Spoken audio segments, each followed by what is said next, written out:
Connie Sumner has a fantastic job, a loving husband, and a lovely house, but she longs for more. Connie accidentally runs across younger Frenchman Paul Martel, a second-hand book vendor, one day in the city. Despite not looking for anything outside of her marriage, Connie discovers that she can't stop thinking about Paul. Additionally, despite seeking and receiving affirmation from Edward about the strength of her marriage, Connie and Paul start a passionate affair punctuated by light S&M.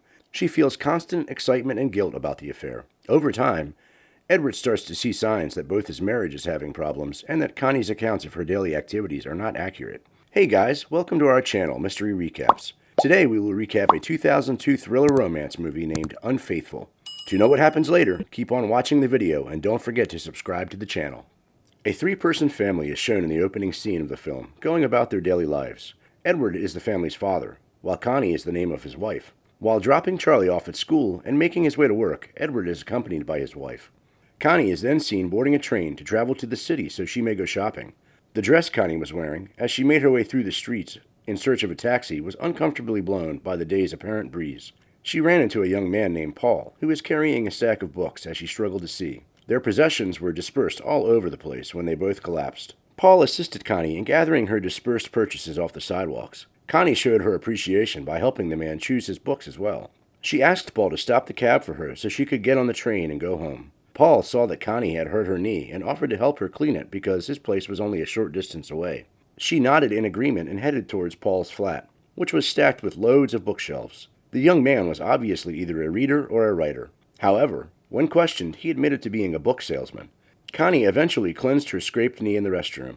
Paul then requested Connie to choose one book as a memento as she was about to leave. Later, she is spotted running to the train station to return home. Connie recalled her experience with the tornado in the city in a later moment when the entire family was together. The next day, Connie was at her house and examined the book Paul had given to her.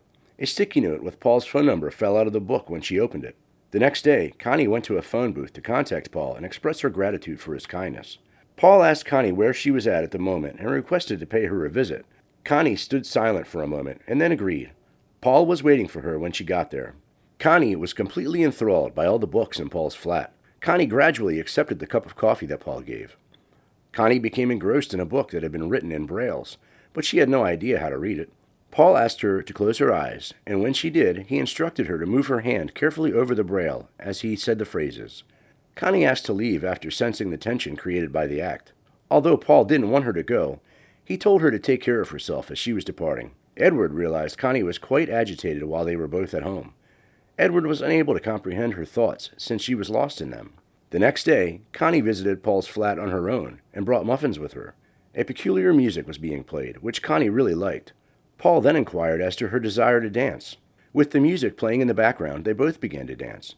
It was a sensational dance, but Connie suddenly realized she would leave.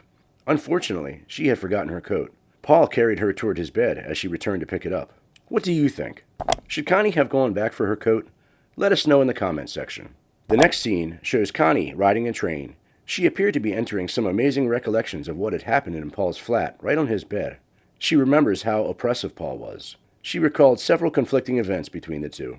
She appeared to be thinking a lot about her time with Paul while she was back home. Without her husband Edward's knowledge, she had been hanging out and seeing Paul for a time. Connie felt awkward when Paul took her out on a date since she didn't want to be seen in public. Little did she know, one of Edward's coworkers noticed her there.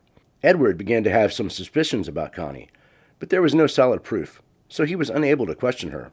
Connie ran into her gal pals one day as she was about to see Paul, and they appeared to be drawn to going to a coffee shop.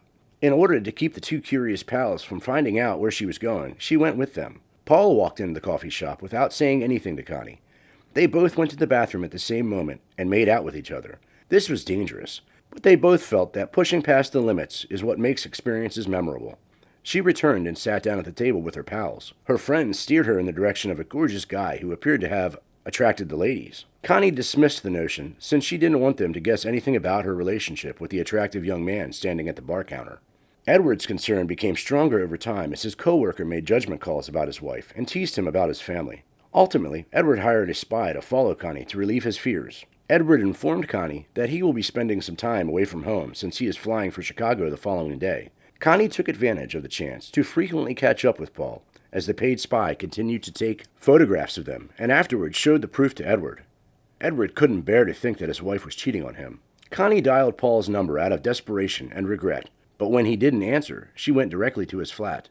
She saw Paul embracing another woman while holding hands. She followed them to express her rage and jealousy, since she was so envious of them. However, the two again ended up releasing the tension with the warmth of each other's bodies. This time, it was considerably rougher and happened at Paul's apartment door, just in front of the staircase. This time, they succeeded despite Connie's bitter resentment of Paul. Standing outside the apartment, Edward stared at Paul's window and pondered whether his wife was still inside, having her insides adjusted. Unfortunately, when Edward entered the flat, his unfaithful wife had already snuck away. Paul was introduced to Edward, who then confronted him about his wife's infidelity with Paul. Paul welcomed Edward into the apartment and offered him a drink as they talked. When Edward went to Paul's bedroom, he was shocked to notice unmade bedding, a sign that they had had sex recently. There was a piece of ornament outside the bed that Edward recognized as being his. Paul said that Connie gave him the ornament without telling him it belonged to her spouse. Edward broke down in tears as a result of the betrayal's sorrow. Paul slumped as blood poured out of his skull after being struck in the head with an ornament by the man in a split second. Although, at first it appeared that he was still alive, Edward soon learned that he had killed the young man. He quickly cleaned this space so as to leave no trace. Paul's deceased body was wrapped and placed in the back of his car before being driven outside to be disposed of. In a later scene of the film, we witness a group of detectives visiting Edward's home and questioning Connie about her knowledge of Paul's whereabouts. She honestly said that it had been a while since she had seen Paul. While Edward and Connie were both at home, the police returned. They informed Connie that Paul had died, and they wanted to interrogate her on how she knew Paul. Connie first told the investigators a story about how she met Paul in order to cover up her affair. Later, she discovered images of her and Paul wearing her husband's trench coat. She suddenly understood that Edward was aware of her relationship with Paul. Connie discovered the ornament she gave to Paul was there one day when the couple had guests around. She was now certain that Paul's manslaughter was the fault of Edward. What do you think? Should Connie confess this to the police officers? Let us know in the comments section. After the visitors had departed, Connie and Edward confronted one another. Edward vented his rage over the treachery, while Connie vented her rage at being the reason everything had transpired because of her mistaken infidelity. Eventually, they both just ended up ignoring this fact. Next, Connie is seen setting all the photos she retrieved from Edward's trench coat on fire. She looked back to happier days. In the last scene, Connie and Edward are seen going back from a party, with Charlie sleeping on the back seat of the car. Connie suggests to Edward that they should shift to somewhere away from all this, a place where they could live happily ever after, to which Edward said that no matter what, we will always bear the burden of Paul's death.